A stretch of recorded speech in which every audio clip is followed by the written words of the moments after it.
Hi, everybody, and welcome back to the Business Transition Roadmap podcast.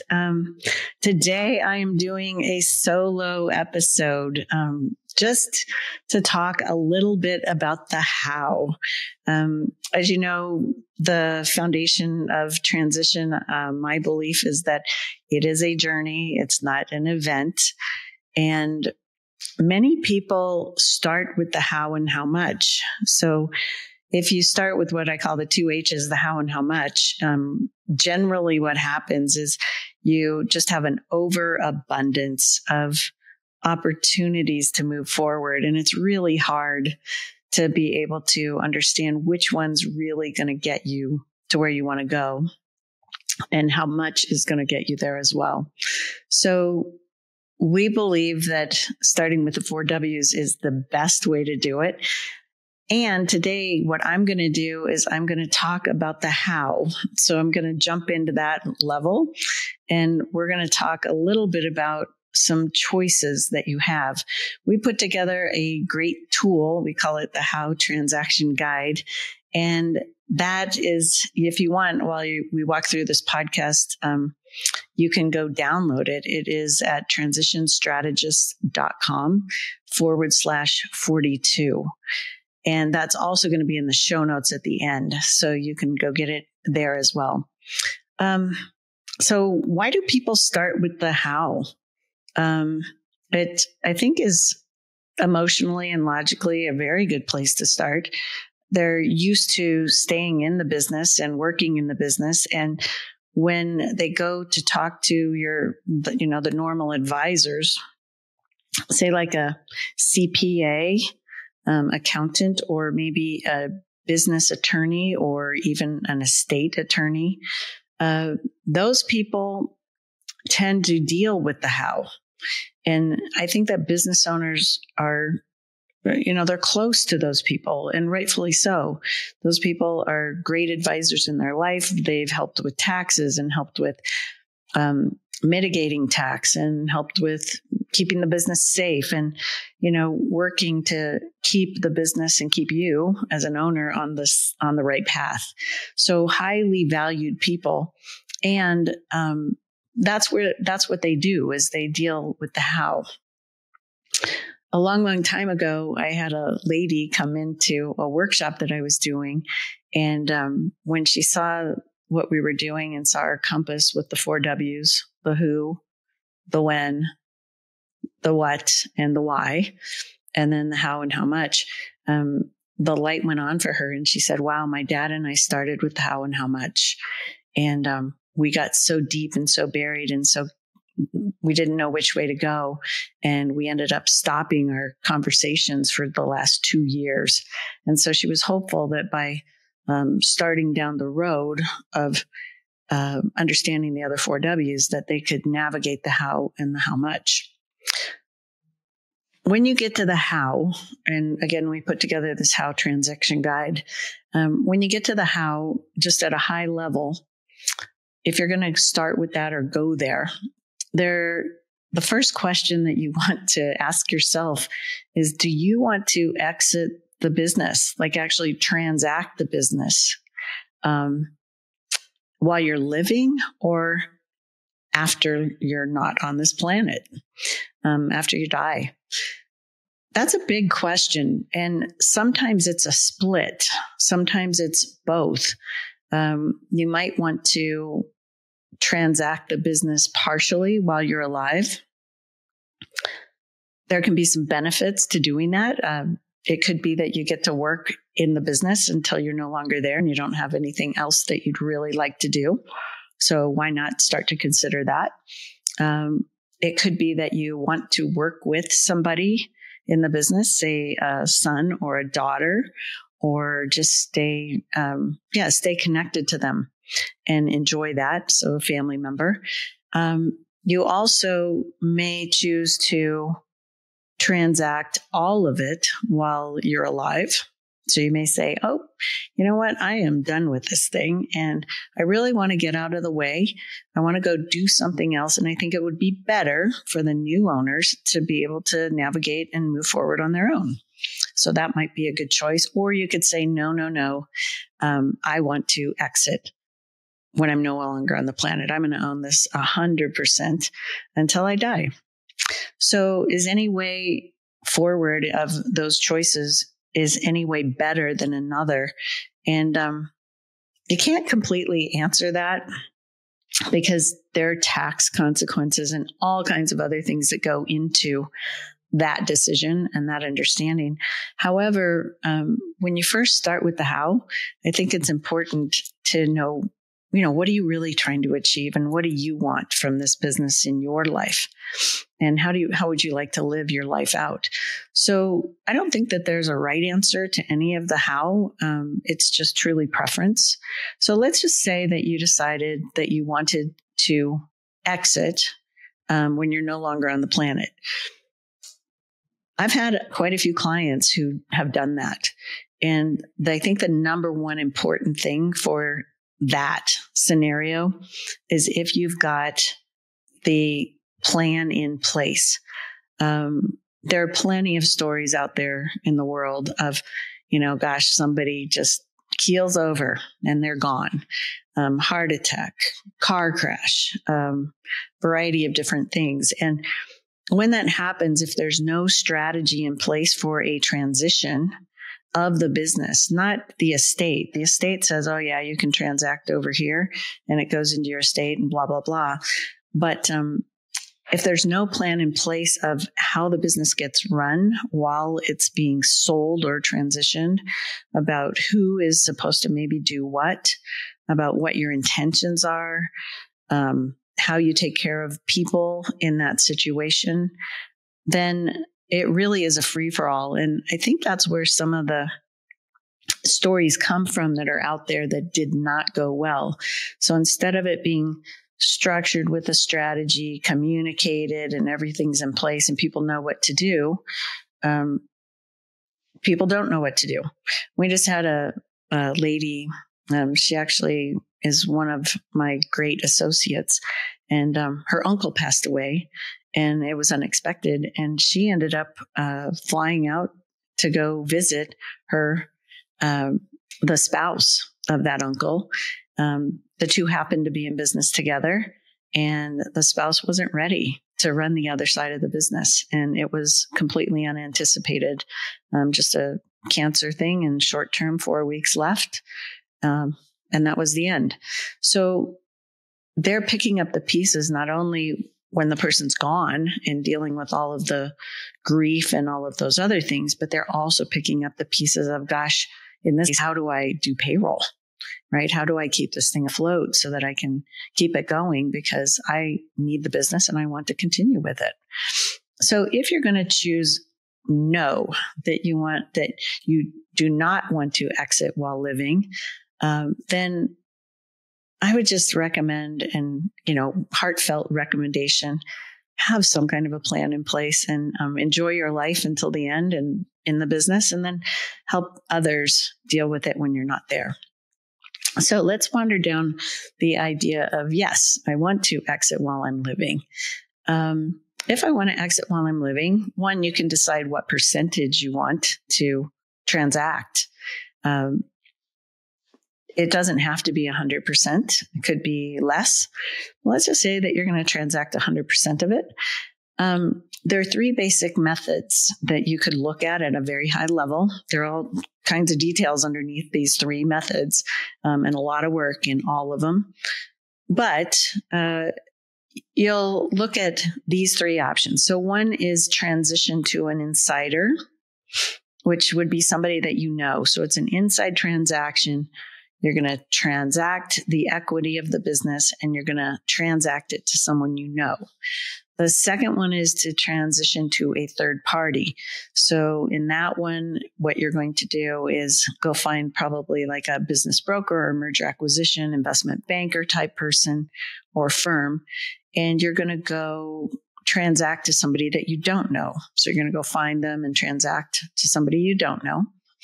And then there's the liquidation piece. And liquidation just says,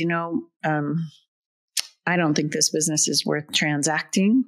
I don't think that anybody would want to come in and take this business on. And so what I'm going to do is I'm just going to liquidate it. I'm going to shut it down.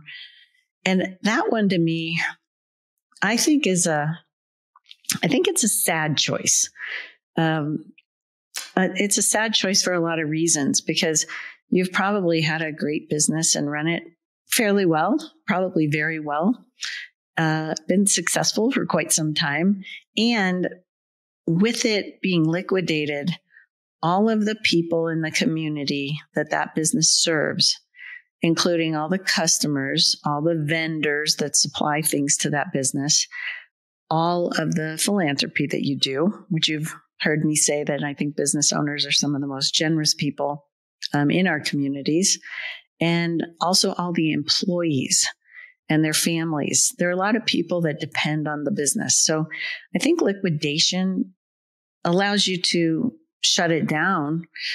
It also, though, takes away, in a sense, the opportunity for another entrepreneurial person, a younger person, to come in and not have to start from the beginning, to be able to start partway through wherever your business is at and take it forward from there. So whether that new person is able to come in and just maintain it and continue it, or if that person is able to come in and grow it, those are opportunities for a new young entrepreneur that might be a better opportunity than to build a company just like yours from scratch.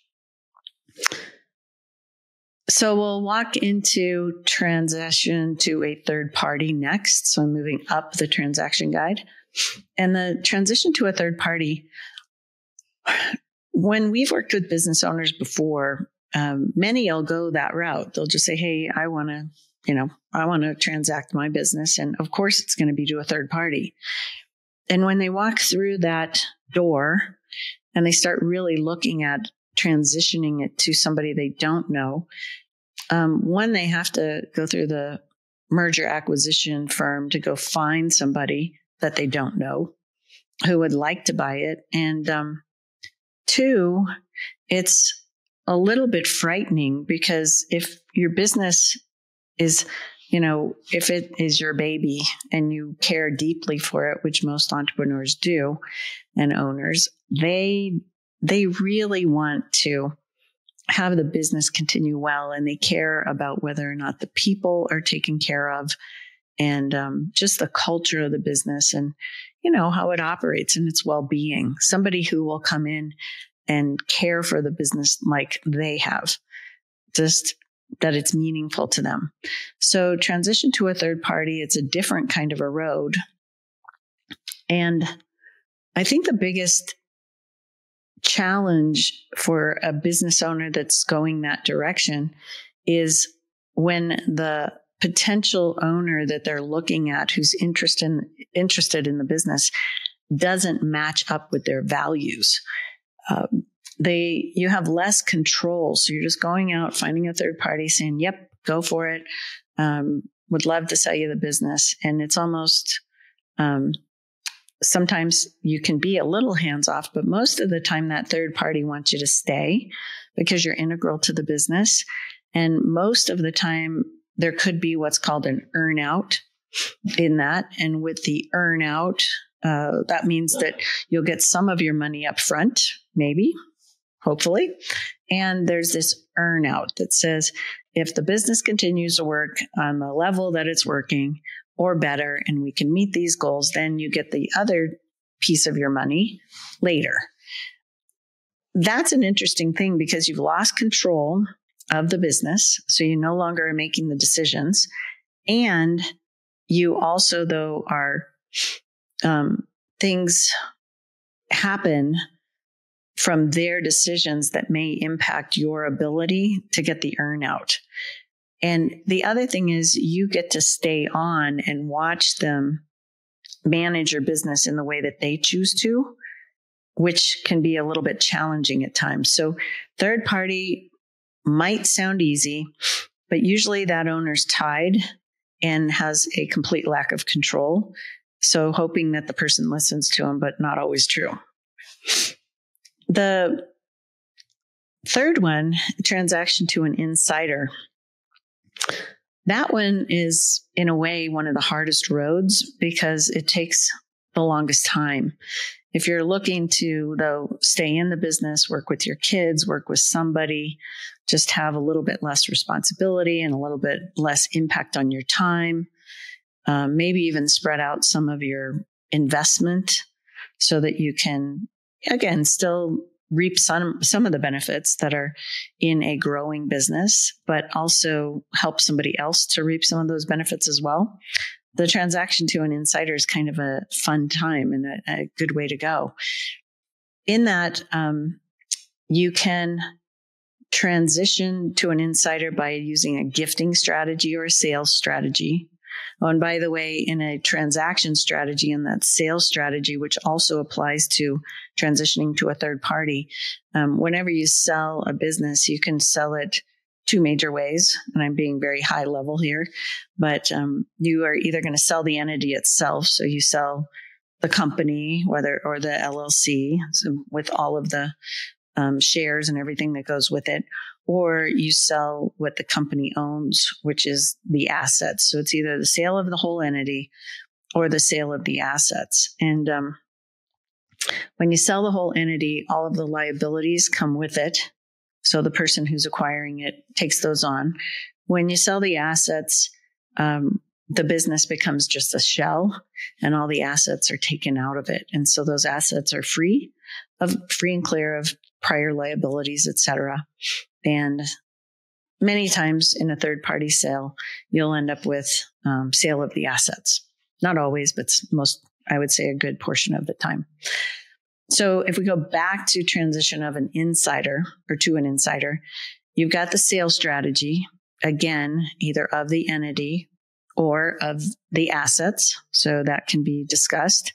You also have a gifting strategy, and a gifting strategy can be helpful, especially with a family. I haven't seen it used too much with employees, but I've seen it used a bit. Depends on how, what the circumstances are and how the family is operating, et cetera. But anyway, you can do a sales strategy and a gifting strategy. You also can do a mix. And again, this is very high level. So with a gifting strategy, you could gift it directly to the person, or you could put it into an entity. The entity could go into some kind of a trust or something like that, depending on who your successors are. And so with the sales strategy, you can do a mix. And let's say that you had a belief, because this then ties into your value system, which goes back all the way to one of the W's, goes back to the why. If you have a foundational belief that you believe it's important for somebody to work for, buy in, have skin in the game, whatever you want to call that, then you might want to do a partial sales strategy with a gifting strategy. If you have kids in and kids out of the business, and you have a foundational value and belief that anybody in the business can have ownership, but anybody out of the business cannot have ownership. So kids out of the business, no ownership. Kid in the business, yes, ownership. Then in order to balance your estate, right, because you want to be maybe fair and equitable to those not in the business, then you might need to have the one who is in the business buy it from you, because then the money would move from the business into your estate. And once it's in your estate, then it can be divided up amongst your children fairly and equally. So there are a lot of different strategies that go into transitioning to an insider. The same is true at times with even employees, right? So if you have employees, sometimes it's a mix of an employee that is a non-family member and a family member is also an employee. So you have some gifting and some sale going on there. The other times, there might be some kind of a gifting type strategy in helping a member of your team buy in just so that they can get started. Because as soon as they're started, and it might be sweat equity that you're talking about, which is basically, it's going to be a gift, even though they have to pay tax on it. It's still, they don't have to pay for the actual interest in the business. There are all different kinds of gifting strategies that might be used even in non-family type situations. So I think you can see, I just gave you just a high level thoughts on the How Transaction Guide. There are a lot of choices to be made. And when you start making them, I hope you can see that it's not as simple as saying, hey, I'm going to sell to a third party. There are a lot of steps and a lot of emotion that happens in that. And same with transition to an insider. There are a lot of steps in that, considering tax, considering estate, considering fairness, considering equality. And yeah, whether you have a favorite or you don't have a favorite, all of those things matter. So by starting with the how and how much, but let's just say the how, by starting with the how, it is tough. It's because there are no like bumpers, there are no guards that say, gosh, this is what I'm trying to accomplish. Then if I'm trying to accomplish this, I've got 4 strategies that work for me. Instead, you go, I don't know what I'm trying to accomplish. I have a vague idea, maybe, and I have more than 4. I have overchoice because there are too many, because I don't have the context to walk down the road and actually understand which how is going to be best for me. So I'll just recap the How Transaction Guide. First question, do you want to exit while you're living? Yes, no, or maybe a little bit of both, right? Maybe some now while I'm living and some when I'm not. If you go down the no road, only heartfelt ask again is help those who are going to be left to understand what they're supposed to do, how they're supposed to do it, and what your wishes were, so that they can be fulfilling to themselves and also to you. And if you walk down the yes road, you're going to transact while you're living. You're going to move on to a next adventure. And the 3 big ways to do it are to liquidate. That's one. Again, a sad choice, in my opinion. Transition to a third party could be the best option for you, knowing that you might have to stay on and be a helper without control.